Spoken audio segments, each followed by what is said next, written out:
야권 단일화 협상 결렬 후폭풍이 13일밖에 남지 않은 대선을 뜨겁게 달구고 있습니다.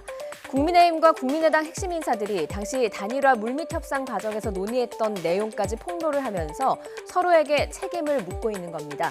단일화 제안부터 결렬, 책임 공방까지 정리해 보겠습니다.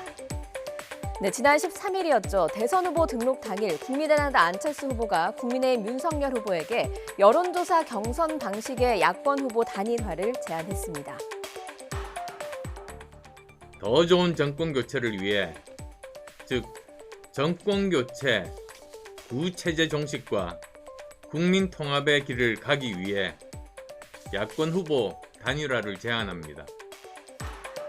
네, 제안을 받은 윤석열 후보는 긍정적인 평가를 하면서도 단일화 방식에 대해서는 아쉬운 점도 있다 이렇게 밝히기도 했습니다.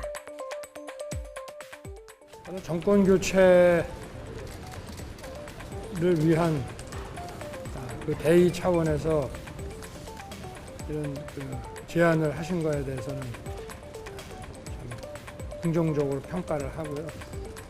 또 여론조사 얘기를 저도 들었는데 좀 고민해 보겠습니다만은 좀 아쉬운 점도 있습니다. 아쉬운 점이라면 구체적으로 어떤 점을 말씀하시는 거죠? 자세한 답변은 제가 하지 않겠습니다. 네, 사실상 여론조사 방식을 거부한 윤석열 후보, 이후 단일화 언급을 하지 않았습니다. 그리고 이준석 대표 역시 두 후보의 지지율 차이를 언급하면서 안철수 후보의 제안을 강하게 비판했습니다. 이게 진정성 있는 단일화에 대한 언급도 아니고, 저는 지금 여론조사를 하고 룰 협상을 하자고 하는 것은 사실상 지금 선거 과정에서 정책 선거를 실종시키고 본인의 어쨌든 인지도 상승이나 이런 걸 위해 가지고 선거판을 흔들겠다는 취지로 보입니다. 안철수 후보의 제안 이후 대선 전국은 단일화 가능성에 촉각을 곤두세웠지만 양측의 협상은 진전이 없었습니다. 국민의당은 여론조사 방식이 유일한 제안이라며 압박했고요. 국민의힘은 단판을 통한 안 후보의 양보를 요구하면서 물러나지 않았습니다. 두 당의 기싸움이 계속되는 도중 국민의당 유세차 사고라는 뜻밖의 변수가 생겼습니다.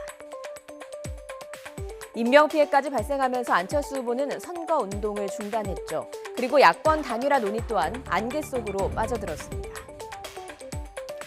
장례를 바친 안철수 후보는 고인의 유지를 받들고 어떤 풍파에도 굴하지 않고 최선을 다할 것이라면서 완주 의사를 밝히며 다시 선거운동을 재개했습니다. 그런데 이런 안 후보의 말에 대한 이준석 대표의 반응이 논란이 됐습니다. 고인이 갑자기 불시에 돌아가셨는데 고인의 유지를 어디서 확인합니까? 아니 그러면 국민의당의 유세차 운전하시는 분들은 아니면 버스 운전하시는 분들은 그 들어가기 전에 유서 써놓고 가십니까?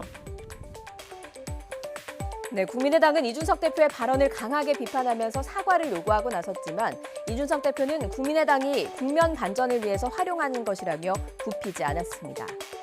결국 결렬 책임을 놓고 양당은 충돌했고요. 이 충돌은 단일화 물밑 협상 폭로전으로 이어졌습니다.